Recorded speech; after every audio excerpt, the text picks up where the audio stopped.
वो आ गया।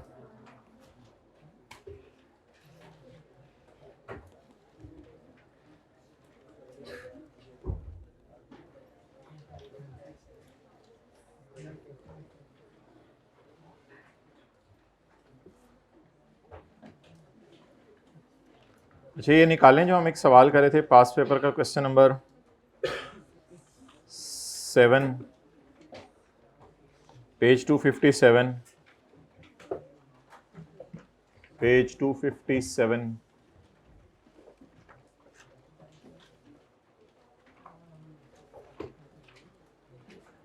हाइब्रिड में सेकंड रो, पेज 257 निकालना है।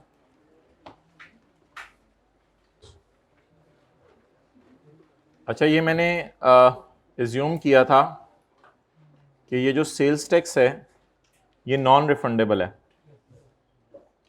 अगर हम ये एज्यूम करते या सवाल में लिखा होता कि ये सेल्स टैक्स रिफंडेबल है तो हम इसको कैसे लेके चलते। अगर सवाल में ये लिखा होता कि ये सेल्स टैक्स रिफंडेबल है तो इसको कैसे लेके चलते। ये जो 115 है उसमें इसने लिखा हुआ है कि सेल्स टैक्स शामिल है, सेल्स टैक्स शामिल है। तो हम फिर सेल्स टैक्स रिसीवेबल के नाम का एक अकाउंट बनाते और 115% पे पड़ा है तो हमें 100% नहीं चाहिए, हमें 15% चाहिए, हमें सेल्स टैक्स चाहिए। तो परसेंट लगाने की जरूरत नहीं खास। 115 मिलियन अगर 115 पे पड़ा है, इसमें सेल्स टैक्स शामिल है तो 185 का कोई चक्कर नहीं है, यानी 15% सेल्स टैक्स शामिल है तो ये 115 पे पड़ा हुआ है। तो फिर डिवाइडेड बाय 115 करते, मल्टीप्लाइड बाय 15 करते तो जवाब क्या आ जाता, 15। ज्यादा 15 नहीं होगी। अच्छा 15। अब अगर 15 ये हुआ तो फिर 115 में से 15 माइनस करें तो बाकी कितना बच गया, 100। तो 100 जमा नीचे वाला 5, ये इनटेंजेबल एसेट बन जाता। और ट्रेनिंग एक्सपेंस में कितना जाता, और कैश 122। ये जनरल एंट्री बनती है, नोट कर लें। लिखें, अगर सेल्स टैक्स रिफंडेबल होता तो ये एंट्री होती। अगर सेल्स टैक्स रिफंडेबल होता तो ये एंट्री होती।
Okay, next.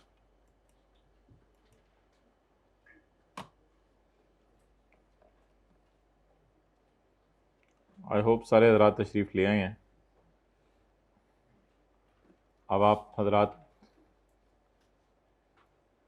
ऐसे ही बता दें किसने पास पेपर क्वेश्चन 5 और 6 लिख के दोबारा किया। देखिए आधे लोग भी नहीं हैं, मसा आधे हैं, हाइब्रिड में तो आधे से भी कम है। तो यहीं से आपकी सीरियसनेस पता चल रही है। अभी पहले हफ्ते ये हाल है, रोज़ाना पढ़ूंगा, साथ साथ पढ़ूंगा, इस दफ़ा तो लुट मचा दूंगा, इस दफ़ा से जैसे बस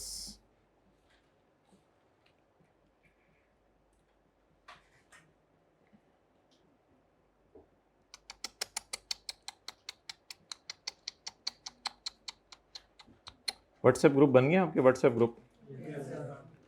अच्छा, अब जो है ना, थोड़ी सी बात समझने की कोशिश कीजिएगा। आप हज़रात सारे समझदार लोग हैं।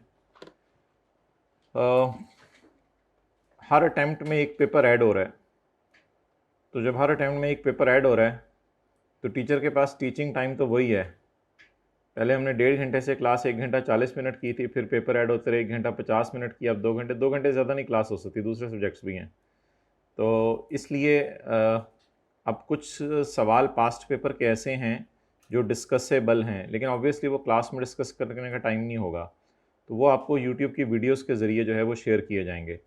तो आज 2 सवाल जो है वो होमवर्क में दिए जाएंगे, उसमें से एक की डिस्कशन 16 मिनट की है, वो इंशाल्लाह यूट्यूब पे अपलोड हो जाएगी। आज शाम को सुन लीजिएगा या कल सुन लीजिएगा, लेकिन क्योंकि कल छुट्टी है तो संडे वाली, लेकिन सुन लीजिएगा बस याद से, ताकि वो जो डिस्कशन, जो आपको सवाल करते हुए मसले हैं वो साथ साथ एड्रेस होते रहें।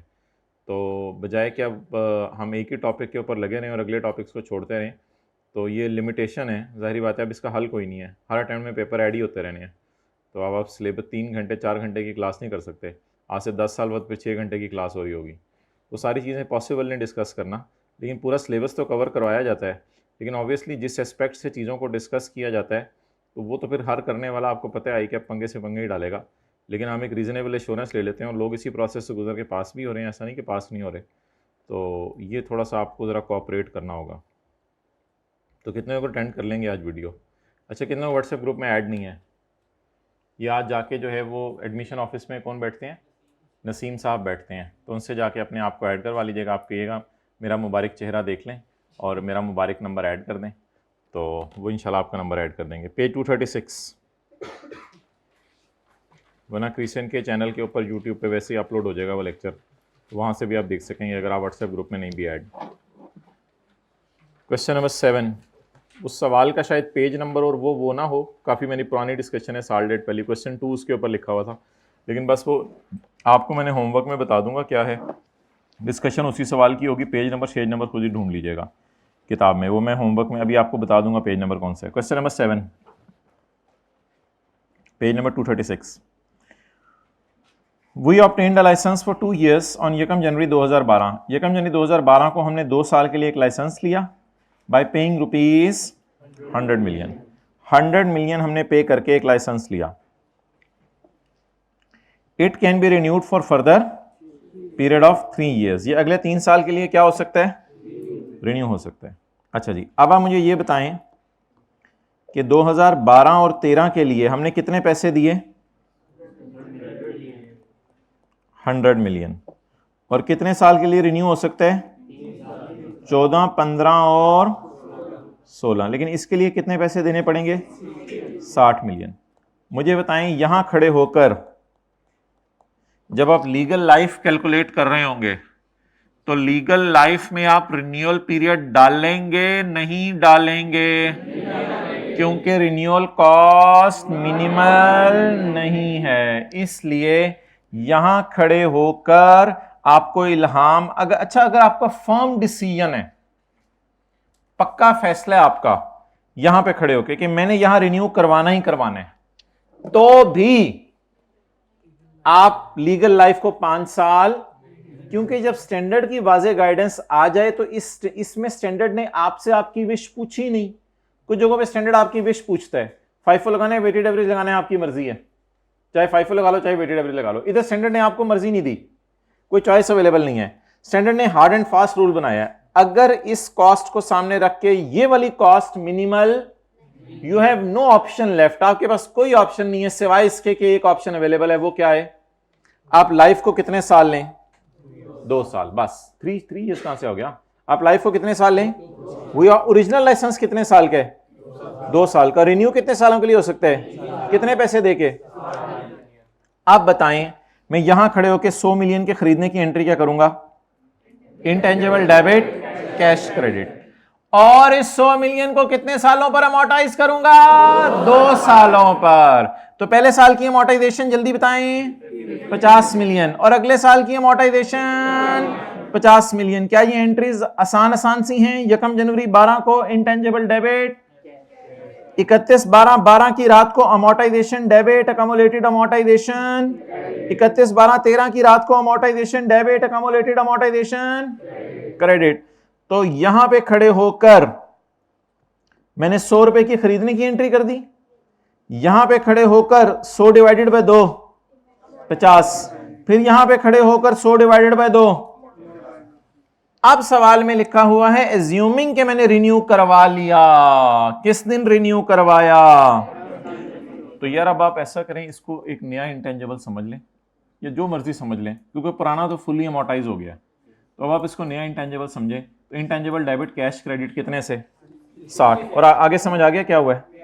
इंटेंजिबल डेबिट कैश क्रेडिट 60, और 60 को कितने सालों पे खत्म कर दें? 3 सालों पे खत्म कर दें। हर साल के एंड पर अमोर्टाइजेशन चार्ज कर दें। तो दैट इज वेरी सिंपल। पहले वाला इंटेंजिबल 2 सालों पे खत्म हो गया, अगला इंटेंजिबल अलग समझ लें ऐसे for the sake of discussion. वो कितने सालों में डेप्रिशिएट हो गया? 3 सालों में अमोर्टाइज हो गया, खत्म। अब अगली मिसाल क्या करेंगे हम कि इसी को हम मिनिमल कर देते हैं, इसी को मिनिमल कर देते हैं, फिर देखते हैं क्या जवाब होगा। डेटा सारा वही है। We obtained the licence for 2 years on 1 January 12 by paying rupees, वही सारा डेटा है। It can be renewed for by paying 60 million या सिर्फ 6 मिलियन? अब 100 के मुकाबले में 6 क्या हो गया? मिनिमल। अब क्या करना है मोहतरम? अब 12 और 13 के कितने पैसे? 100, और 14, 15, 16 के कितने पैसे? तो 600 के मुकाबले में ना होने के बराबर। तो जब ना होने के बराबर तो पहले दिन से ही लाइफ क्या ले लें? अब जो आपने 100 का खरीदा है इसको क्या करें? जल्दी बोलें। लेकिन 100 को अच्छा एक बात याद रखिएगा, अभी ये जो 6 मिलियन अगला वाला है ये इनकर नहीं हुआ, ये अभी इनकर, ये 100 का खर्चा यहां हुआ है और 6 का खर्चा। तो खुदा के लिए इंटेंजिबल को 106 पे रिकॉर्ड नहीं करना। इंटेंजिबल को पहले भी 100 पे रिकॉर्ड किया, अब भी 100 पे। इंटेंजिबल को 100 पे रिकॉर्ड करें, लेकिन लाइफ क्या लें? लाइफ क्या लें? अब जब ये 6 का खर्चा इनकर करें तो ये मिनिमल है। मिनिमल होने की वजह से इसको इंटेंजिबली ना बनाएं, स्टैंडर्ड कहता है इसको इंटेंजिबली ना बनाएं, बल्कि इसको खर्चे में डाल दें। समझें कोई चीज खरीदी है, डस्टबिन टाइप है, आप डस्टबिन टाइप चीज खरीदी है तो मिनिमल खर्चे को डस्टबिन समझ लें। तो डस्टबिन को एसेट बना के अमोर्टाइज किया जाता है या डस्टबिन को एक्सपेंस में डाला जाता है? हालांकि डस्टबिन भी कई साल साथ रहती है, जाके घर में अपने देख लें, हो सकता है अम्मी के जहेज वाली भी पड़ी हो गई। तो डस्टबिन भी घर में कई साल रहती है, लेकिन उसके बावजूद इसको इमटेरियल होने की वजह से, तो इस खर्चे को इमटेरियल होने की वजह से कहां डाल दें? एक्सपेंस में। 1 जनवरी 14 को रिन्यूअल कॉस्ट पे करके आएंगे ना, रिन्यूअल फीस पे करके आएंगे, इसे कहां डाल दें? और 100 की स्टोरी उसी तरह चलती रहेगी। अब जब ये 6 को एक्सपेंस में डाल दिया तो अगले सालों में 6 का असर ही नहीं, 100 की स्टोरी उसी तरह चलती रहेगी। कैसे? 100 डिवाइडेड बाय 100 डिवाइडेड बाय, समझ आ गई एंट्रीज? कितने लोग घर जाके एक दफा कर लेंगे। अब असूल क्या हो गया कि अगर रिन्यूअल कॉस्ट मिनिमल नहीं है तो क्या करें? 100 को 2 सालों पे अमोर्टाइज करके खत्म कर दें, 5 साल इसकी लाइफ, और 60 को फिर अलग इंटेंजिबल बनाएं, डस्टबिन ना बनाएं, अलग इंटेंजिबल बनाएं, और इसको कितने सालों पे खत्म कर दें? तो इस सिनेरियो को मैं कहूंगा 2 इंटेंजिबल टाइप का सिनेरियो हो गया। समझने के लिए इंटेंजिबल तो एक ही है, 2 इंटेंजिबल टाइप। पहला इंटेंजिबल 2 साल पे डिवाइड, अगला इंटेंजिबल ये कब किया करना है? जब अमाउंट मिनिमल और जब ना होने के बराबर अमाउंट हो। तो उस 100 को 5 सालों पे चला दें, पूरी लाइफ पे रिन्यूअल डाल के उस 100 को 5 सालों पे चलाएं, और उसको डस्टबिन समझ के जैसे ही खर्चा हो कहां डाल दें। I hope it's crystal clear now. तो ये डस्टबिन टाइप सिनेरियो है। क्वेश्चन 7 है समझने के लिए, डस्टबिन टाइप सिनेरियो। और 7 दो इंटेंजिबल टाइप सिनेरियो है, पहले इंटेंजिबल को 2 साल पे खत्म करें और अगले इंटेंजिबल को 3 साल पे खत्म करें। Okay, today is very important discussion which is website costs.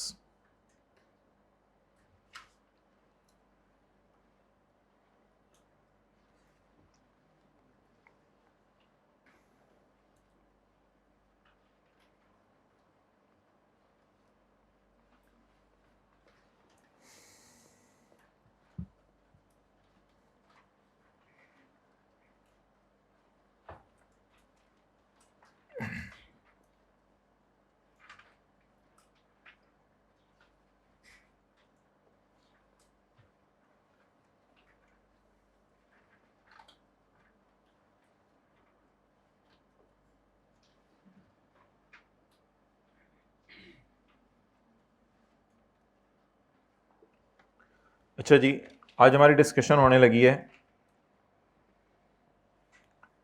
Internally generated website. Internally generated ऐसी वेबसाइट जो आप खुद बनाएं, ऐसी वेबसाइट जो आप खुद बनाएं, इंटरनली जनरेटेड वेबसाइट। ओके,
अच्छा जी, ये आपके सामने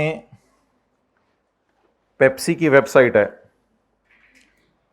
ये आपके सामने जो पेप्सी की वेबसाइट है, तो इस पे इनके ब्रांड्स आ रहे हैं।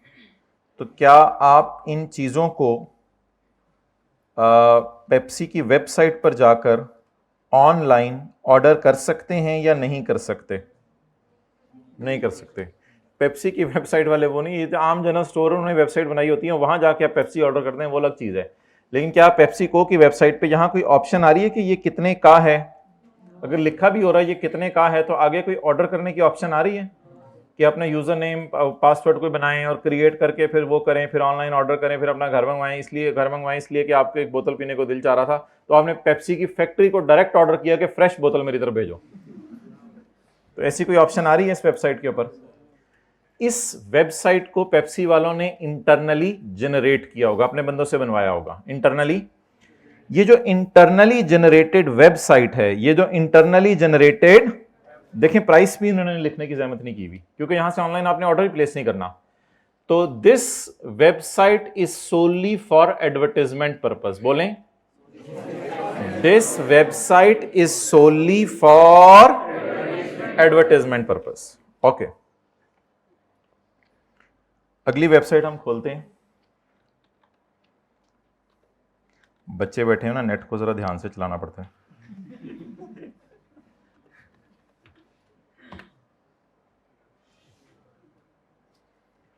अच्छा, अब इस वक्त डॉलेंस की वेबसाइट मुझे नजर आ रही है, आपको भी नजर आ रही है? तो थोड़ी देर में दिखाता हूं आपको।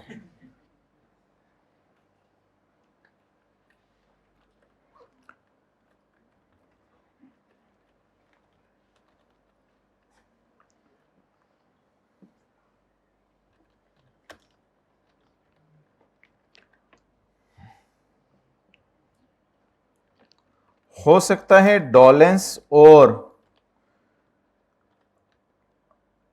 पेल ये लोग कोरोना से पहले अपनी वेबसाइट को सिर्फ यूज करते हों फॉर द पर्पज ऑफ, बोलें, advertisement, for the purpose of advertisement. लेकिन करते करते करते एक जमाना ये आ गया कि अब ये लोग क्या करते होंगे, जल्दी बोलें। अच्छा, ये जी अब हमारे पास डॉलेंस की वेबसाइट खुल गई है जिसके ऊपर आपको क्या नजर आ रहे हैं, रेफ्रिजरेटर नजर आ रहे हैं। अच्छा, नीचे प्राइसेस भी लिखी हुई हैं। इसी तरह अगर प्राइसेस लिखी हुई हैं तो कहीं ना कहीं वेबसाइट पर अगर हम ढूंढेंगे तो कार्ट की ऑप्शन भी आ रही है, लॉगिन की ऑप्शन भी।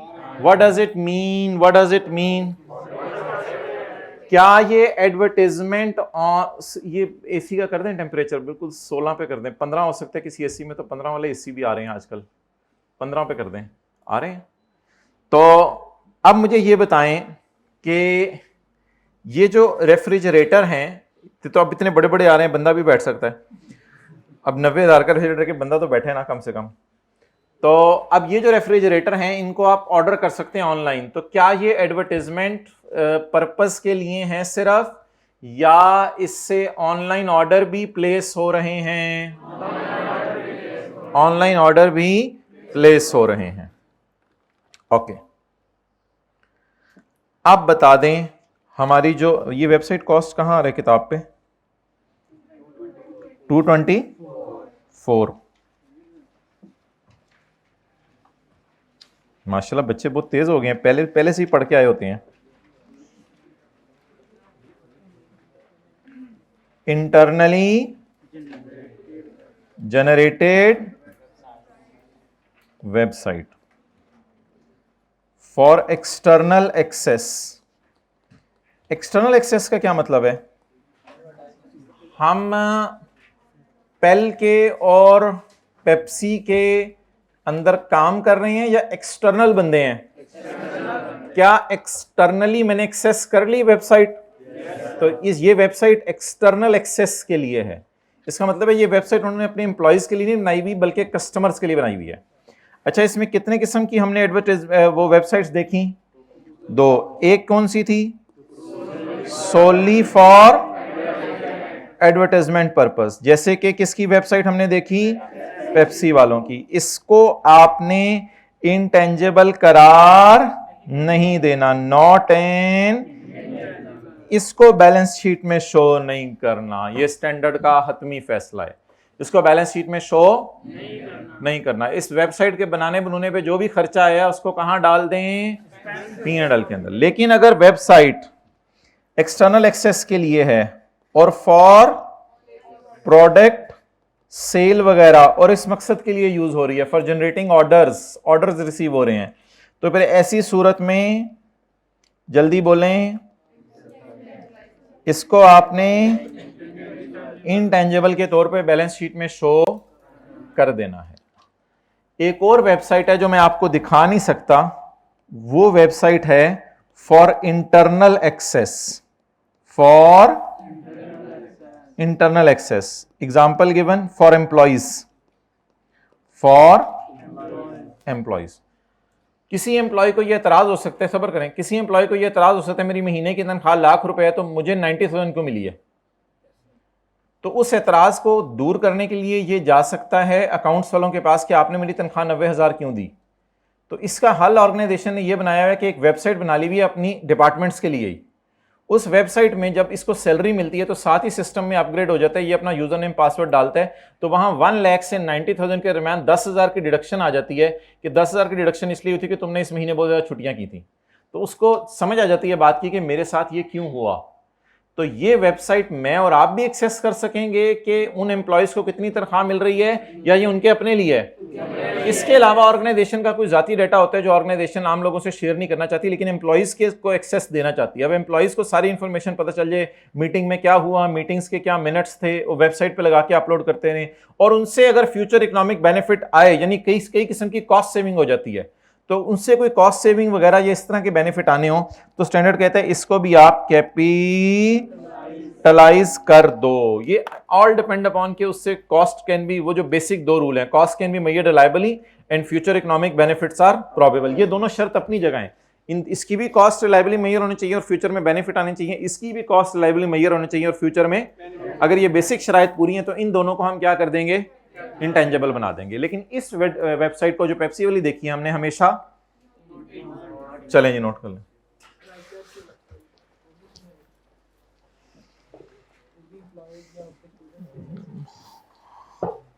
हाँ उसमें कोई प्रोडक्ट सेल कभी कभी स्टैंडर्ड भेजते हैं वो, अगर हाँ हाँ ठीक है।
Okay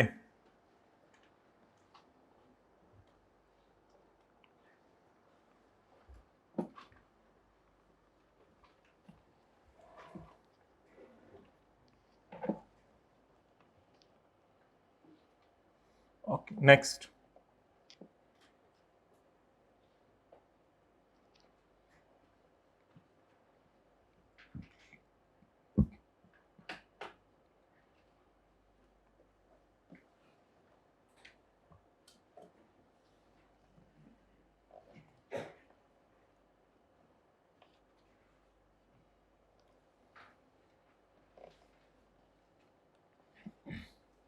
An entity may incur expenditure on the development and operation of its own website। क्या मतलब डेवलपमेंट एंड ऑपरेशन? डेवलपमेंट पहले खुद बनाएगी और खुद बनाने के बाद में क्या करेगी, ऑपरेट करेगी। Development and operation of its website. External access के लिए भी वेबसाइट बना सकती है मेरे आपके लिए, और इंटरनल एक्सेस के लिए भी, to promote and advertise own products and services. It is not intangible. यहां मैंने आपको बता दिया ये इंटेंजिबल नहीं है, क्योंकि ये सिर्फ किसके लिए है, एडवर्टाइजमेंट के लिए। बल्कि इसको सोलली कर लें, सोलली सिर्फ और सिर्फ एडवर्टाइजमेंट के लिए बनाई हुई है। नेक्स्ट, प्रोवाइड इलेक्ट्रॉनिक, कोई इलेक्ट्रॉनिक सर्विसेज दे रहे हो जैसे आईटी फर्म्स, और वो हो सकता है फिर इसको कैपिटलाइज कर दें क्योंकि वो भी रेवेन्यू जनरेट कर रहे हो अगर। और सेल प्रोडक्ट्स एंड सर्विसेज, दराज.pk, TCS वाले भी कई दफ़ा घर से आके चीज़ें ले जाते हैं, आगे डिलीवर कर देते हैं। तो अगर आप रेवेन्यू जनरेट कर रहे हैं देन ऑब्वियसली, रेवेन्यू जनरेट से मुराद वहाँ से ऑर्डर प्लेस करवा रहे हैं, तो फिर ये क्या बन जाएगी, वेबसाइट इंटेंजिबल। और इंटरनल एक्सेस वाली तो इंटेंजिबल है ही। Store company policy, store customer details, search relevant information, search relevant information, और कोई भी डाटा कंपनी जो अपने एम्प्लॉइज तक ही महदूद रखना चाहती है। अच्छा जी, the issues are whether the website is an internally generated intangible asset. क्या वो इंटरनली जनरेट की है, पहला सवाल ये है, और अगर की है तो उसकी अप्रोप्रिएट अकाउंटिंग ट्रीटमेंट क्या है, ये इशू है। तो जवाब उसका ये है, entities own website that arises from development, जो आप खुद डेवलप करें, एंड इज फॉर इंटरनल और इज एन इंटरनली जनरेटेड, बस खत्म होगी बात। ये इंटरनली जनरेटेड इंटेंजिबल है, that is subject to requirements of, और इस पे किस स्टैंडर्ड की रिक्वायरमेंट्स लगेंगी, if a website is developed solely for promoting and advertising its own products. लेकिन इधर लेकिन का लफ्ज आना चाहिए था, लेकिन if a website is developed solely for promoting and advertising its, then an entity will not be able to demonstrate how it will generate future economic, तो फिर मुश्किल हो जाता है ये मालूम करना कि इससे फ्यूचर इकोनॉमिक बेनिफिट कैसे आएंगे, क्योंकि ऑनलाइन प्रोडक्ट्स की सेल नहीं हो रही। फिर all such expenditure on developing a website should be recorded as a expense. सारी जो खर्चा बनाया वेबसाइट के बनाने पर उस सबको कहां डाल दें, चाहे आप उसको डेवलपमेंट अच्छी वाली कह रहे हो कि ये डेवलपमेंट अच्छी वाली चल रही है और ये वेबसाइट मैंने लॉन्च कर देनी है, फिर भी उस डेवलपमेंट के सारे खर्चे को कहां डाल दें, क्योंकि नेचर के अंदर ही मसला है। और यार ये बिल्कुल उसी तरह है जैसे सड़क पे इश्तिहार लगा दिए। सड़क पे जो इश्तिहार लगाते हैं उन्हें क्या कहते हैं, एडवर्ट। तो सड़क की बजाय वेबसाइट पे इश्तिहार लगाए हुए आपने, तो it is also called as just advertisement. इस सारे खर्चे को, इतनी मुश्किल जो वेबसाइट इन्होंने बनाई है, पता नहीं क्या क्या किया होगा वेबसाइट के बनाने के लिए, फिर यहाँ तक आके वेबसाइट बनाना कोई आसान काम तो नहीं, टेक्स टाइम। यहाँ पे आके जो वेबसाइट बनी ये सारी की सारी पेप्सी की बैलेंस शीट में नजर नहीं आ रही। क्यों नहीं नजर आ रही, क्योंकि it is solely for advertisement purpose. अच्छा, the nature of each activity for which expenditure is incurred and the website stage of development or post development shall be evaluated to determine accounting treatment। छोड़ें पर ये भी नीचे आ जाना है। Consensus conclusion, an entity's own website is an internally generated, आपकी जो अपनी वेबसाइट है, ओन वेबसाइट है ना, ये पेप्सी वालों की अपनी है, हमारी तो नहीं है। an entity's own website which is internally generated is an intangible if it is probable that and cost can be measured। ये मैंने आपको बता दिया है कि ये दोनों भी इंटेंजिबल तभी होंगी जब cost can be measured reliably and future economic benefits are probable. Useful life, best estimate of website useful life should be short. कहते हैं मेरी नजर में वेबसाइट की लाइफ में आपको दे नहीं रहा, स्टैंडर्ड तो नहीं लाइफ बताता चीजों की, लाइफ आपने खुद ही जज करनी है, लेकिन मशवरा कम से कम होनी चाहिए लाइफ, क्योंकि इतनी जल्दी से चीजें बदलती हैं कि लोग ऑल टुगेदर अपनी वेबसाइट ही उठा के बदल देते हैं। 2-3 साल बाद बिल्कुल नए फंक्शन, नए फीचर, नई लैंग्वेजेस, पता नहीं क्या क्या आ जाता है, तो लोगों को फिर अपनी वेबसाइट बदलनी पड़ती है। इसलिए वेबसाइट की लाइफ शॉर्ट रखोगे, 2-3-4 साल 5 साल, तो कहते हैं मेरी नज़र में बेहतर होगा। अब 2-3-4 साल भी मैंने मिसाल के तौर पर बोल दिए, वो कंपनी की मर्जी है। कहते हैं मेरी नज़र में कोई वेबसाइट की लाइफ ये नहीं होनी चाहिए 25 साल चलेगी, 40 साल चलेगी।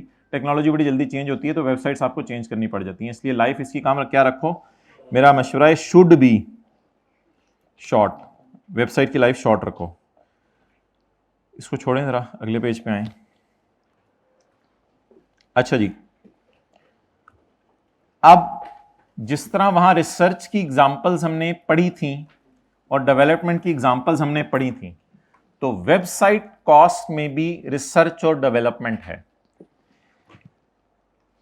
इधर वेबसाइट जब आप बना रहे हो, अब सोली मैं इस वेबसाइट की बात करता हूं जो ये वाली है, क्योंकि दूसरी वाली तो हमने वैसे ही फारिग कर दी ना। इस वेबसाइट को बनाने में किस किस प्रोसेस से हम गुजरे होंगे, इस वेबसाइट को बनाने में किस किस प्रोसेस से गुजरे होंगे। Number 1, number 2 and number 3 operation. तो पहले जब डेवलप होके फिर जैसे वो फैक्ट्री में नहीं चली जाती थी चीज, तो ऑपरेशन का मतलब ये अब हमें नजर आ रही है। तो ऑपरेशन का मतलब इधर ये नहीं होगा फैक्ट्री में चलेगी, ऑपरेशन का मतलब होता है अब आम लोगों ने वेबसाइट का URL डाल के उसे एक्सेस करना शुरू कर दिया। अच्छा भाई, ये नाम मैंने सिर्फ ब्रॉड कैटेगराइजेशन आपके समझने के लिए लिखी है, स्टैंडर्ड में ये नाम नहीं है। स्टैंडर्ड में ये नाम है, स्टैंडर्ड में यहां रिसर्च का नाम क्या है, प्लानिंग। रिसर्च का नाम प्लानिंग और डेवलपमेंट का नाम application and graphical design development. और ये हम बड़े लकी हैं कि तीनों में उसने लफ्ज क्या यूज कर लिया, डेवलपमेंट का। इनकी अकाउंटिंग ट्रीटमेंट आपने नहीं पढ़नी, वो छोड़ें। अब मिसालें पढ़ें इसकी। फिजिबिलिटी स्टडी बनाना, ये वेबसाइट बनने से पहले फिजिबिलिटी स्टडी बनी होगी कि कैसी वेबसाइट बनानी चाहिए। Defining hardware and software specification, ये वेबसाइट बनाने से पहले अगर आप कोई ऐसा हार्डवेयर बनाएं जिस हार्डवेयर की जो है वो हार्ड डिस्क की मिसाल के तौर पे 5 GB की हो, अब 5 GB की वो जो हार्ड ड्राइव है उसके अंदर इतना डाटा ही स्टोर नहीं हो सकेगा कि ये वेबसाइट बन सके। तो डिफाइनिंग हार्डवेयर एंड सॉफ्टवेयर, और सॉफ्टवेयर भी ऐसा हैवी होना चाहिए कि जितनी भी प्रोसेसिंग हो, जितने भी कस्टमर एक्सेस करें। जो आपने अक्सर देखा होगा कि ICAP की वेबसाइट बैठ जाती है जब रिजल्ट आता है जिस दिन, तो कई और इदारे हैं उनकी वेबसाइट बैठ जाती है। अब ऑब्वियसली उन्होंने कोशिश तो की होती है, लेकिन एक हद ही होती है ना सिस्टम को प्रोवाइड करने की चीज़ें। तो हार्डवेयर सॉफ्टवेयर स्पेसिफिकेशंस आप सबसे पहले सोचते हैं जहन में, ये सोचा जा रहा है या खरीदी जा रही हैं। डिफाइन का क्या मतलब है, अभी सोची जा रही है कि हार्डवेयर कितना चाहिए होगा और इसके लिए सॉफ्टवेयर कितना। जैसे सालन बनाने के लिए पता चलता है कितनी सब्जी खरीदनी है, कितनी मिर्चें, तो ये सॉफ्टवेयर बनाने से पहले ये चीज़ें सोची जा रही हैं, वेबसाइट बनाने से पहले चीज़ें सोची जा रही हैं। अब इनको बार बार घर जाके पढ़ना है और कोई हल नहीं है इनका। पहले स्टैंडर्ड लेके जाने की इजाज़त होती थी, लेकिन मेरे ख्याल से ये ज़्यादा आसान है, बार बार पढ़ेंगे जहन में याद हो जाएगा। इवेल्युएटिंग ऑल्टरनेटिव प्रोडक्ट्स एंड, क्या मतलब आप खुद बताएं। ऑल्टरनेटिव प्रोडक्ट्स देखें, हार्डवेयर किस कंपनी का अच्छा है, किस कंपनी का अच्छा नहीं है, एंड सप्लायर्स कौन कौन सप्लाई कर रहा है, पाकिस्तान से सप्लाई कराना है, बाहर के मुल्क से मंगवाना है, ये सारी चीज़ें देख लें। हार्डवेयर सॉफ्टवेयर कहाँ से खरीदना है आपने, क्योंकि उसके बाद जब हार्डवेयर सॉफ्टवेयर आ जाएगा तभी उसके अंदर आप जो है वो वेबसाइट बनाना शुरू करेंगे। एंड सेलेक्टिंग प्रेफरेंसेस, और इसमें से कोई अपनी प्रेफरेंस सेलेक्ट कर लें कि मेरी ये प्रेफरेंस है। तो ये चार लफ्ज किस फेज से होंगे, प्लानिंग फेज से। इनको क्या करना है, जिस तरह उधर रिसर्च को क्या करते थे, एक्सपेंस करते थे। अभी वेबसाइट बन रही है या सिर्फ प्लानिंग हो रही है। आप वेबसाइट क्या करना शुरू करें, बनाने के बाद क्या करनी है, operational. Obtaining a domain name, domain name ये ऊपर लिखा हुआ है ना इसका, eshop.pel.com.p के ऊपर डोमेन नेम लिखा हुआ है। ये डोमेन नेम लें कि क्या लोग यूआरएल डालेंगे तो ये वेबसाइट खुल जाएगी। डोमेन नेम ले लें, क्योंकि डोमेन नेम भी रजिस्टर करवाना पड़ता है, वरना किसी और कंपनी का भी होता है उस नाम से चल रहा हो उस वक्त। तो ऑब्टेन करें डोमेन नेम। लेकिन अब आप प्लानिंग फेज से आगे निकल गए हैं, और कहाँ आ गए हैं, एप्लीकेशन, ये लफ्ज़ याद करें, एप्लीकेशन एंड इंफ्रास्ट्रक्चर होते हैं ना, पहले बेस खड़ी करने लगे हैं। Application and infrastructure development, obtaining a domain name, developing operating. ये ऑपरेटिंग सॉफ्टवेयर पे ना थोड़ी सी एक अलग बहस है, इसको इंशाल्लाह अभी मैं करूंगा डिस्कस, इसको फिलहाल जरा छोड़ें। Developing code for, coding language नहीं होती 0101 इस किस्म की, या और कोई कोडिंग लैंग्वेज C++, पता नहीं, तो वो आप कोडिंग डेवलप करना शुरू करें। इस वेबसाइट के पीछे कोई कोडिंग हुई होगी, तो वो कोडिंग अब डेवलप हो रही है। लफ्ज़ याद करें, डेवलपिंग कोड फॉर। अच्छा, इसको हम अभी डिस्कस नहीं करेंगे, डेवलपिंग ऑपरेटिंग सॉफ्टवेयर, इसको छोड़ें। Installing developed applications on the web server, भी मैं आपको दिखाता हूं क्या है। Installing developed applications on the, जो एप्लीकेशंस आपने डेवलप कर ली हैं इसके लिए, अब उनको आप वेब सर्वर पे डालना शुरू करें। वेब सर्वर एक हार्डवेयर टाइप चीज समझ लें, तो हार्डवेयर है एक आपके पास, उसमें ये डालना शुरू करें आप एप्लीकेशन सारी। और उसके बाद इसकी क्या करें, स्ट्रेस टेस्टिंग से मुराद क्या होगा, आप कितने कस्टमर्स इस पे लोड डालेंगे तो ये वेबसाइट चलती रहेगी, इसकी स्ट्रेस टेस्टिंग करें। इन चीज़ों को कोई ज़्यादा समझना ज़रूरी नहीं है, इनके नाम पते होने ज़्यादा ज़रूरी है कि ये चीज़ों के नाम क्या हैं। बाकी तो ये आईटी वाले ज़्यादा चीज़ें जानते होंगे, कोड क्या होता है, फलां चीज़ क्या होती है, इन चीज़ों के नाम हमें पता होना ज़रूरी है। ग्राफिकल डिज़ाइन एंड, अब जाहिर बात है ग्राफिक्स तो बहुत सारे ज़्यादा यूज़ हुए हैं इस वेबसाइट के अंदर, तो ग्राफिकल डिज़ाइनिंग बनाएं इस वेबसाइट की। Designing the appearance of the web pages, के देखने में कैसे नजर आएंगे। ये शायद सादा है, पीछे कोई ग्राफिक्स वगैरह नजर नहीं आ रहे, खाली इसी की तस्वीरें लगाई हैं, लेकिन कुछ वेबसाइट होती हैं बड़े अच्छा से डिज़ाइन पीछे चल रहा होता है। तो designing the appearance of the web pages, ये वेब पेज मैंने खोला हुआ है, इसकी डिज़ाइनिंग करें। इसका नाम क्या रखें, और उसके बाद कंटेंट डेवलपमेंट। उसके बाद कंटेंट डेवलपमेंट तो ये है ना, अब आप होम खोलेंगे तो इस पे पता नहीं क्या क्या लिखा होगा, शॉप खोलेंगे इस पे पता नहीं क्या क्या लिखा होगा, तो सारे ये जो कंटेंट्स आपको अंग्रेजी में लिखे हुए नजर आ रहे हैं, ये सारे कंटेंट्स अब आपने बनाने हैं। तो कंटेंट डेवलपमेंट अंग्रेजी टाइप समझ लें।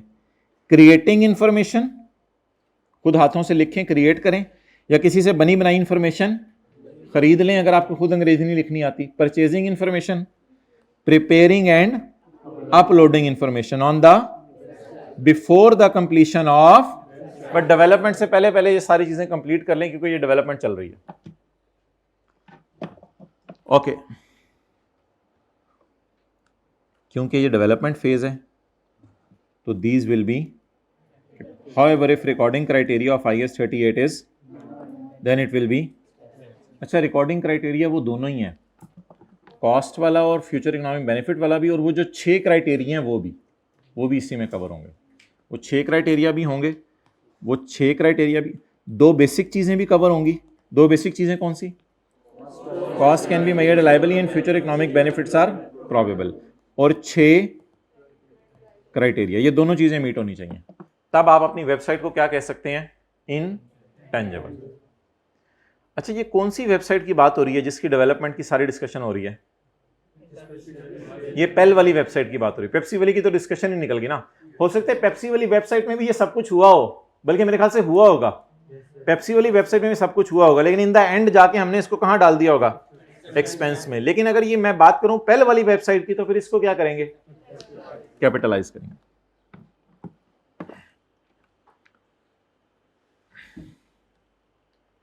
अच्छा, एक चीज को स्टिल वो कह रहा है आपने एक्सपेंस में डालना है, एक चीज को स्टिल वो कह रहा है एक्सपेंस में डालना है, वो जो है वो क्या है? एक चीज जिसको आपने स्टिल एक्सपेंस में डालना है। अब ये माइक्रोवेव ओवन हमने खोल लिया है, तो इसकी जो तस्वीर खींचने के लिए किसी एक्सपर्ट फोटोग्राफर को पैसे दिए हैं ना, वो आपने स्टिल एक्सपेंस में डालना है। तो ये थोड़ा सा इसने थोड़ा कंजूसी की बात की है यहाँ पे। कहते हैं इसकी तस्वीर खींचने के लिए जो फोटोग्राफर को पैसे दिए हैं ना, वो सारे के सारे आप स्टिल कहाँ डालें? ये भी जस्ट लाइक एडवर्टाइजमेंट है, लेकिन पूरी वेबसाइट खड़ी कर दी आपने, उसको कैपिटलाइज करें। लेकिन इन तस्वीरें खींचने के लिए जो फोटोग्राफर को पैसे दे रहे हैं उसे एक्सपेंस में डालें, पहली दफा भी, और बाद में जब नए नए मॉडल आएंगे, बाद में भी जब तस्वीरें खींचेंगे, उस सारे को कहां डालें?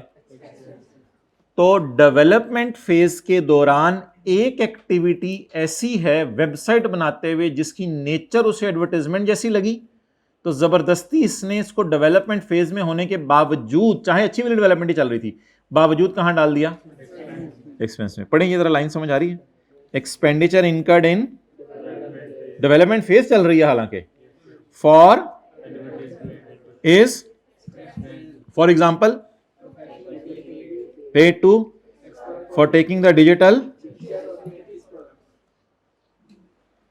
तो बोतल को पेप्सी की इस तरह खड़े करें कि उसमें से कुछ ड्रॉप्स बाहर निकल रहे हों और ऐसे आसमान की तरफ, तो ये सारे के पैसे आप उसको एक्सपेंस में डाल दें। इसके बाद तो भाई ऑपरेशनल फेज शुरू हो गई है। ऑपरेशनल फेज तो इसको आप मेंटेनेंस फेज भी कह सकते हैं। अब वेबसाइट को बस मेंटेन करना होगा, हल्का फुल्का मेंटेन करना होगा। सेटिंग के कस्टमर्स कहते होंगे यार वेबसाइट हमने खोली है, खुल नहीं रही, तस्वीर खोली है, खुल नहीं रही। जैसे आप लोग अक्सर ऑनलाइन लेक्चर्स में या आगे पीछे कॉलेज वालों को कंप्लेंट करते हैं, मैंने यूज़र नेम पासवर्ड डाल भी दिए, तो वो सारी ऑपरेशनल फेज चल रही है, वेबसाइट तो पता नहीं कब की बन चुकी हुई है। तो ऑपरेशनल फेज के खर्चे मेरे ख्याल से कहाँ डालने चाहिए? सारे एक्सपेंस में। ऑपरेशनल फेज के खर्चे कहाँ डालने चाहिए? ऑपरेशनल फेज में क्या होता है, सोचें जरा, ऑपरेशनल फेज में क्या होगा? Updating graphics and revising the content. कोई अंग्रेजी थोड़ा सा आपका बदलने को दिल चाहेगा तो किसी की अंग्रेजी बदल देंगे, प्रोडक्ट के फीचर्स में कोई और चीज़ डाल देंगे ऐसे, या अपडेटिंग ग्राफिक्स थोड़े बेहतर कर देंगे, कलर स्कीम चेंज कर देंगे ताकि देखने वाले को थोड़ा चेंज नजर आए। अब ये सारा अपडेशन है एक तरह की। कहते हैं मेरी नज़र में ये कौन सी फेज चल रही है? Operational. The operating phase begins once the development of website has been an entity maintains and enhances the applications, adding new functions, new features and contents। कुछ छोटी छोटी नई चीजें आपने वेबसाइट के अंदर डाल दी जो पहले नहीं थी। Registering the website with the, अब गूगल वालों को या और किसी को आपने पैसे दिए कि जिस वक्त जो है वो रेफ्रिजरेटर लिखा जाए तो हमारी वेबसाइट ऊपर आए, तो इसको कहते हैं registering the website with the search engine. तो बैकिंग अप डाटा का बैकअप बनाना है, जहरी बात है, जो कस्टमर ने विजिट किया सारा उसका बैकअप बनाना पड़ेगा, तो वो कौन सी फेज है? सारी ऑपरेशनल फेज है। इसको भी कहाँ डालें? सिक्योरिटी एक्सेस देना, सिक्योरिटी पासवर्ड वगैरह को कोई और आके उसको हैक ना कर ले, उसके लिए किसी एक्सपर्ट से पासवर्ड सिक्योर कराना। कहते हैं ये सिक्योरिटी एक्सेस सारी चेक करना, ये सारी रिव्यू करना किसी बंदे से, किसी बंदे ने रिव्यू की सारी सिक्योरिटी एक्सेस, तो उसको भी कहाँ डाल दो?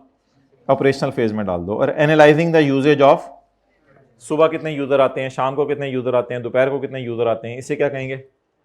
Analysing the usage of website. इस सारे को भी कहाँ डाल दो? एक्सपेंस में डाल दो। एक सूरत में आपने इसे कैपिटलाइज करना है, लेकिन वो पेपर में बिल्कुल वाज़ेह बताएगा। जब आपको वेबसाइट की ऑपरेशनल फेज में आप ऐसा काम करें जिससे वेबसाइट से रेवेन्यू आपको ज्यादा जनरेट होना शुरू हो जाए और आपको कंफर्म हो कि इससे मेरा रेवेन्यू बढ़ रहा है। मिसाल के तौर पे आप इससे पहले कैश ऑन डिलीवरी करते थे कि जो बंदा भी चीज़ खरीदता था आप उसके घर जाते थे, चीज़ देते थे और वहीं पे पैसे लेते थे। कस्टमर ने बहुत ज़्यादा रिक्वेस्ट की कि यार हम घर में मौजूद नहीं होते, तो घर में बीवी होती है, पैसे भी घर में इतने हमने नहीं रखे होते, तो हम ऑनलाइन पेमेंट कर दिया करेंगे। आप लोगों ने कहा भाई ऑनलाइन हमने किसी बैंक से बात नहीं की हुई, ऑनलाइन पेमेंट पता नहीं कोई मसला हो जाए, ये हो जाए, वो हो जाए। आप डरते रहे 2-3 साल तक। 3 साल बाद आपने ऑपरेशनल फेज के दौरान सोचा चलो यार ऑनलाइन पेमेंट की ऑप्शन भी इनेबल कर देते हैं। अब आपको इतनी ज्यादा कस्टमर्स की रिक्वेस्ट थी कि आपको कंफर्म है कि इसकी वजह से मेरी कस्टमर बेस बढ़ जाएगी।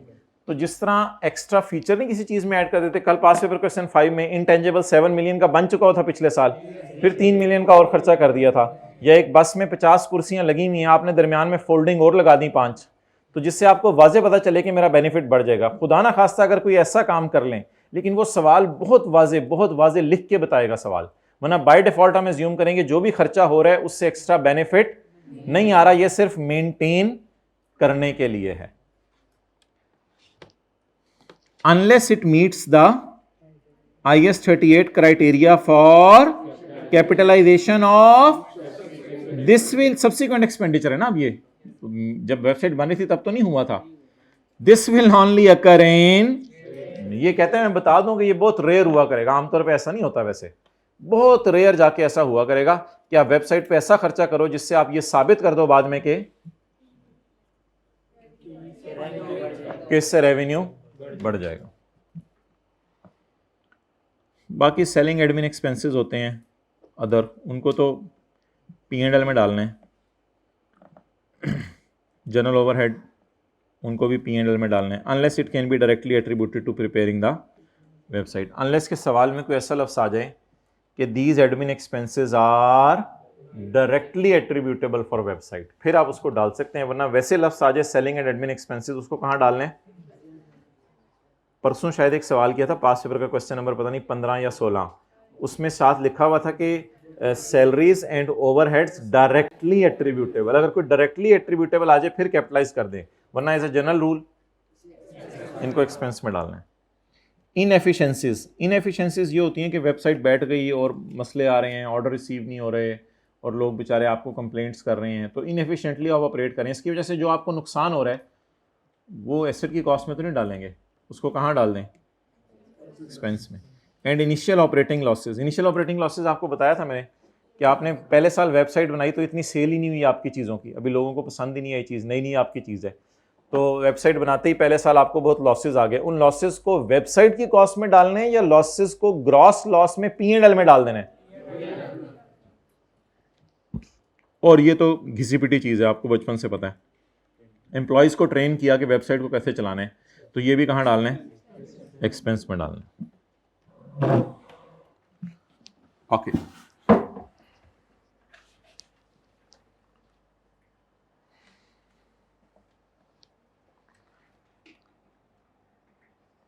अच्छा, ये सारी डेवलपमेंट कब कैपिटलाइज होगी, जब cost can be measured reliably and future economic benefits are, और डेवलपमेंट का 6 क्राइटेरिया मीट हो रहा होगा, वरना ये वाली डेवलपमेंट भी कहाँ चली जाएगी, वो बेसिक रूल जो पड़ा था वो अपनी जगह। लेकिन यहां डेवलपमेंट का नाम क्या है,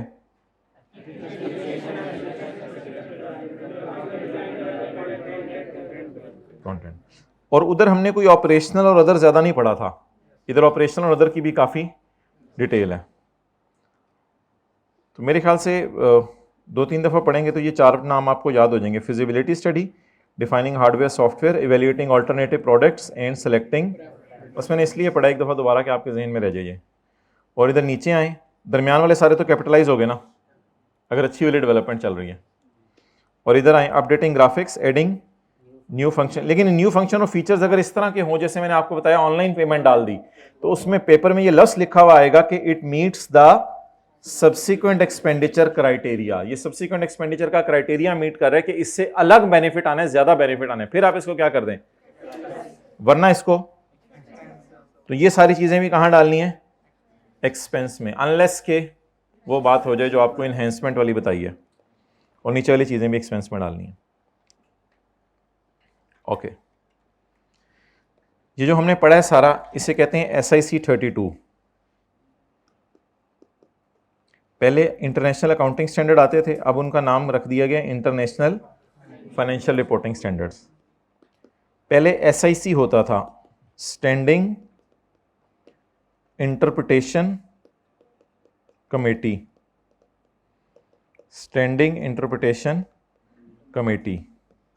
अब SIC का नया नाम आने वाले दिनों में हम पढ़ेंगे। जो नए SIC आ रहे हैं उनको IFRIC कहते हैं, international financial reporting interpretation committee, international financial reporting interpretation committee. लेकिन जो पुराने IAS और SIC हैं उनका नाम बदला नहीं है। जो स्टैंडर्ड्स की किताब अगर आप खरीदेंगे ओरिजिनल, तो पुराने IAS का नाम IAS है, जैसे IAS 16 आप पढ़ते हैं, तो वो नाम नहीं बदला हुआ। लेकिन अब नए स्टैंडर्ड्स का नाम क्या रखा जा रहा है?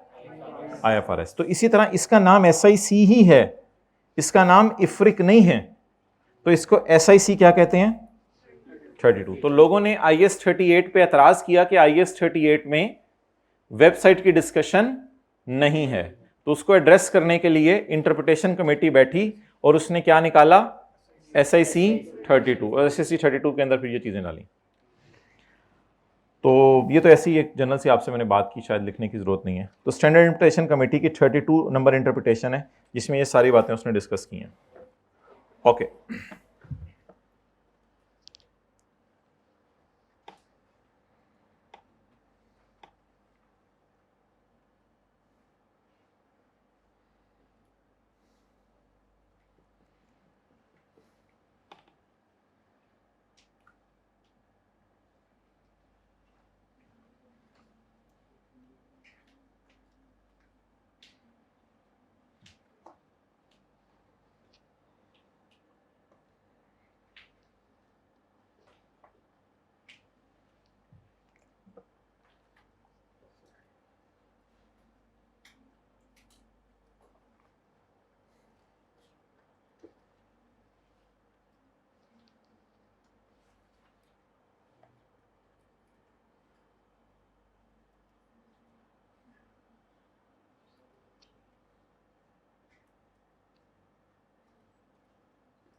अच्छा, एक चीज मैं आपको दिखाना चाह रहा हूं, अगर फिर वरना नेट से देख लेते हैं। वेब सर्वर, एक बाजी सर्वर है, हमारे गांव में होती थी जो, और एक क्या है? Web server. अब ये जो वेब सर्वर है,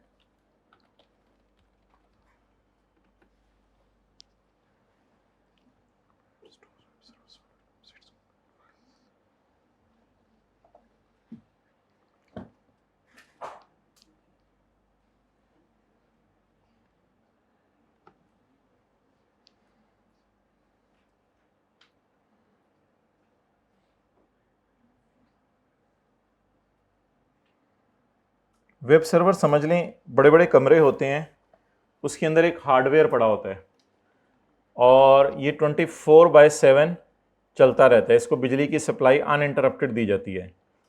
तो असल में जितना भी डाटा होता है वेबसाइट का, वो सेव होता है जाके कहीं पे। अब वो हमारे पास कंप्यूटर में इतना फैसिलिटी या इतनी चीज़ें नहीं होती इन हाउस कि हम जो है वो वेब सर्वर जैसी कोई चीज़ खरीद सकें। ऑर्गेनाइजेशन के पास इतना पैसा नहीं होता, इसलिए कुछ लोगों ने वेब सर्वर खरीद के रखे होते हैं। आप उनसे कहते हैं कि हमारा सारा डाटा वेबसाइट का आप अपने वेब सर्वर्स पर सेव कर लें।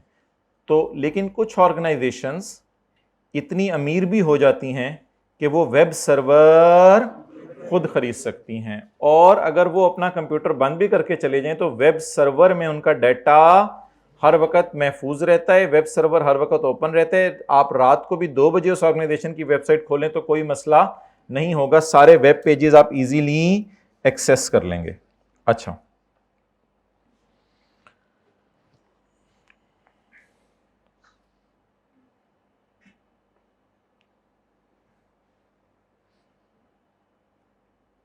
भाई आप ना आए ना इधर, आपको तो नहीं बुला रहे इधर हम।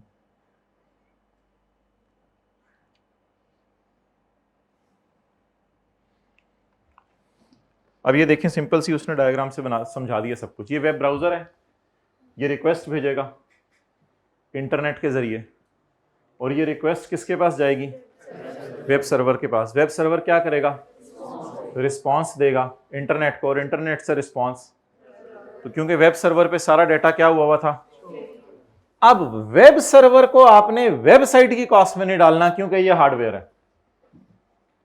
समझ आ गई? तो web server is a hardware, इसको IS 16 में डील करना है, ना कि वेबसाइट की कॉस्ट में डाल देने। क्लियर होगी बात? अगली बात, वेब सर्वर का जो ऑपरेटिंग सॉफ्टवेयर होगा, एक क्लास याद है पहली या दूसरी क्लास चली थी हमने, ऑपरेटिंग सॉफ्टवेयर कौन सा होता है वेब सर्वर में? जैसे हमारे लैपटॉप में विंडोज है, वेब सर्वर का जो कोई ऑपरेटिंग सॉफ्टवेयर होगा, जो भी उसका नाम होगा, क्या उसके बगैर वेब सर्वर चल सकेगा? वेब सर्वर का ऑपरेटिंग सॉफ्टवेयर भी IS 16 में जाएगा, क्योंकि मेन चीज वेब सर्वर है। अगर वेब सर्वर 2 करोड़ रुपए का है तो उसका सॉफ्टवेयर से 10 लाख का होगा, तो 1 करोड़ 90 लाख को हार्डवेयर और 10 लाख को सॉफ्टवेयर कहने की जरूरत नहीं है।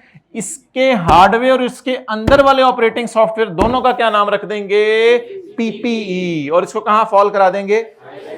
IS 16 के अंदर।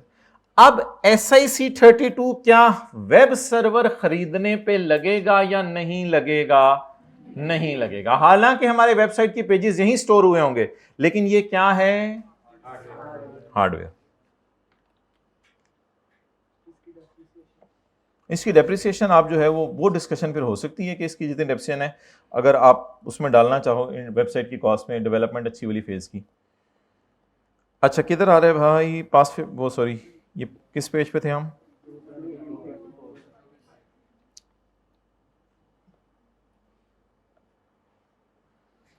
SI 32 does not apply on expenditure on purchasing web server, developing web server. किधर वेब सर्वर आप खुद बना लेते हैं तो बहुत ही अमीर बंदा है कि वेब सर्वर खुद बना रहा है। Purchasing web server, developing web server, और बाद में ऑपरेट करना उसके हार्डवेयर को किसी भी तरह से अप्लाई नहीं करेगा, क्योंकि वेब सर्वर इज इसी तरह कुछ और सर्वर होते हैं, वो छोड़े पड़े, production server, staging server, internet connections, तो इनके ऊपर क्या लगता है बोलें? इंटरनेट कनेक्शन में अगर आपने कोई डिवाइस खरीदी है तो उस पर तो IS 16 लग जाएगा, लेकिन उसके जो बिल पे कर रहे हैं वो एक्सपेंसेस में चला जाएगा। अच्छा, when an entity incurs expenditure on an internet service provider hosting the entities, this expenditure is recorded as an expense। तो इंटरनेट सर्विस प्रोवाइडर को जो आप पैसे दे रहे हैं वो भी कहां जाएंगे? एक्सपेंस में जाएंगे। लेकिन जो अपने बंदों को चोगे पहना के इंजीनियर्स को कोडिंग करवा रहे हैं वो सारा कहां जाएगा? डेवलपमेंट के अंदर। तो ये वाले पैसे भी आपने इनको जो दे रहे हैं इंटरनेट सर्विस प्रोवाइडर को, ये भी एक्सपेंस में डाल दिए, और ये एज अ PPE कैपिटलाइज हो गए। ये तो आसान सी बात है, development of a website for cell. समझ आ गई? आपने कोई वेबसाइट बनाई है किसी को बेचने के लिए, तो फिर तो आपका सॉफ्टवेयर हाउस है, फिर तो ये इन्वेंट्री है, तो फिर तो इस पे IS 38 नहीं लगेगा। तो डेवलपिंग और बाद में ऑपरेट भी करते हैं उसको, आप चला के भी देते हैं उसे, of a website for sale to another entity in the ordinary course of business. आपका कारोबार ही है। जैसे land and building property dealer के लिए इन्वेंट्री होती है, क्योंकि वो लैंड एंड बिल्डिंग बेच रहा है, उसको अपने इस्तेमाल के लिए नहीं उसने रखा हुआ। IS 2 लगेगा, और IFRS 15 है रेवेन्यूज वाला, वो हम पढ़ेंगे इंशाल्लाह। तो जब बिकेगा तो IFRS 15 लगेगा, जब तक पड़ी रहेगी तो IS 2 लगेगा। The lease that is accounted for in accordance with IFRS 16। कई दफा आप वेबसाइट बना के अगले को लीज पे दे देते हैं, तो लीज का क्या मतलब है? अगले को बेच दी, या वो गरीब बंदा था उसका किराया देगा, तो इस पे कौन सा स्टैंडर्ड लगेगा? तो ये SIC 32 जिन पे लगना है वो हैं, या जिन पे नहीं लगना? जिन पे नहीं लगना। कौन कौन सी चीजें हो गई? Web server, production server, staging server, और नीचे इंटरनेट कनेक्शंस, इन सब के ऊपर SIC 32। और अगर कोई वेबसाइट बेचने के लिए उस पर भी, अगर कोई वेबसाइट किराए पे देने के लिए उस पर भी नहीं लगना। तो ये SIC 32 की क्या आ गई? एक्सेप्शंस। ओके, आज का लास्ट कॉन्सेप्ट, जिसके बाद बस एक पास पेपर का सवाल करना है। आई बॉट R&D, सबर, I bought R&D for rupees, I bought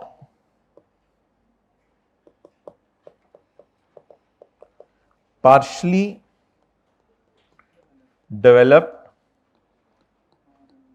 R&D, उसमें R 25 की, D 50 की और टोटल 75।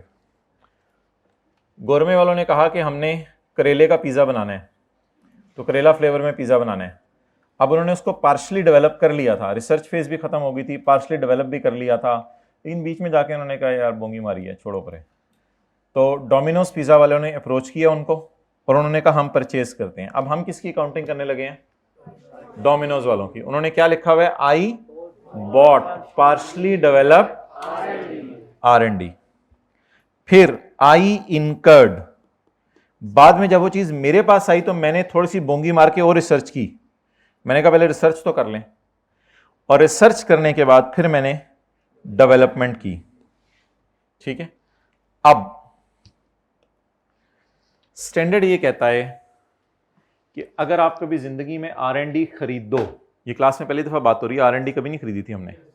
अगर आप किसी की R&D खरीदो तो इसे आपने कैपिटलाइज करना है, लेकिन बाद में खत्म अपनी करो तो फिर ये वाली उसी तरह एक्सपेंस में डालनी है और ये वाली कैपिटलाइज करनी है। तो 75 रुपए की क्या एंट्री होगी? तो जिंदगी में आज हम पहली दफा किसको कैपिटलाइज कर रहे हैं? आर को भी, आर को भी, क्योंकि वो आर क्या है? परचेज्ड। और उसके बाद एक्सपेंस कितना? Development total.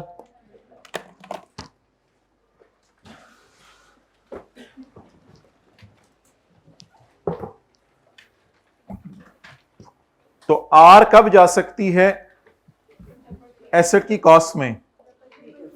जब परचेज हो। और बाद वाली जो खुद करेंगे उस पर नॉर्मल रूल, ये पार्शली लिखा हुआ है मैंने, आई बॉट पार्शली।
ओके,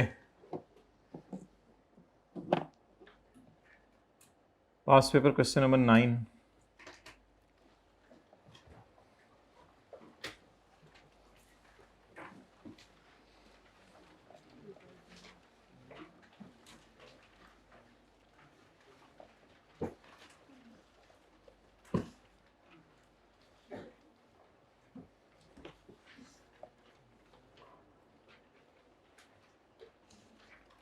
अच्छा, अब ये जो होमवर्क है इसको आप खुद एक चैलेंजिंग होमवर्क लेंगे या पहले इसकी डिस्कशन करें फिर होमवर्क दें? बस कुछ चैलेंजिंग लें। पास्ट पेपर क्वेश्चन 16 और 18 आपका होमवर्क है। डिस्कशन जो हमारी अपलोड होगी वो सिर्फ 18 की होगी, 16 की नहीं होगी। 16 में फिर जो मसला है इंशाल्लाह आप अगली क्लास में मेरे से पूछ लीजिएगा। तो पास पेपर क्वेश्चन 16 और 18 ये दो होमवर्क है आपके। पास पेपर क्वेश्चन 9 में आ जाए।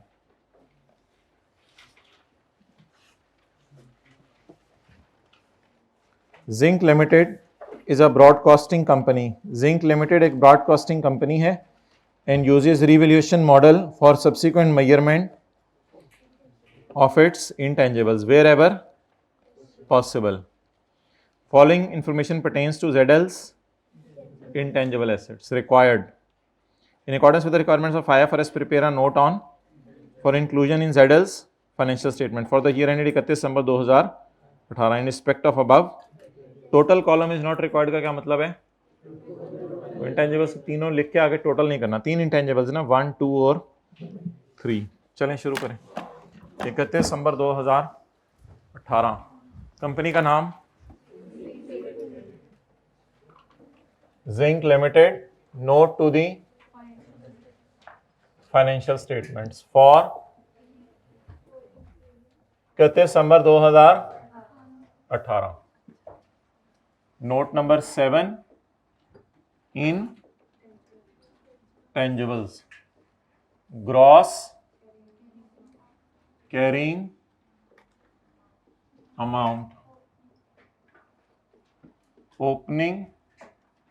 अच्छा, एडिशन में ना आपने 2 लाइनें छोड़नी है आज। एडिशन के नीचे 2 लाइनें छोड़नी है। परचेज की हुई चीज को हम अलग शो करेंगे और खुद बनाई हुई को अलग शो करेंगे। डिस्पोजल तो पता नहीं सवाल में है या नहीं है, बस क्लोजिंग लिख देते हैं। अच्छा, उसके बाद अकमुलेटेड अमोर्टाइजेशन।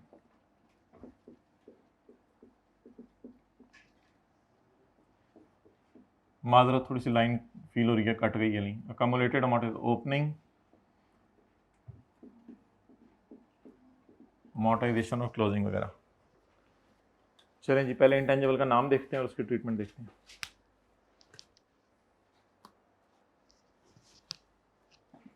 अगले सफ़े पे वर्किंग्स कर लेंगे। हाँ, दूसरा पार्ट बना दें।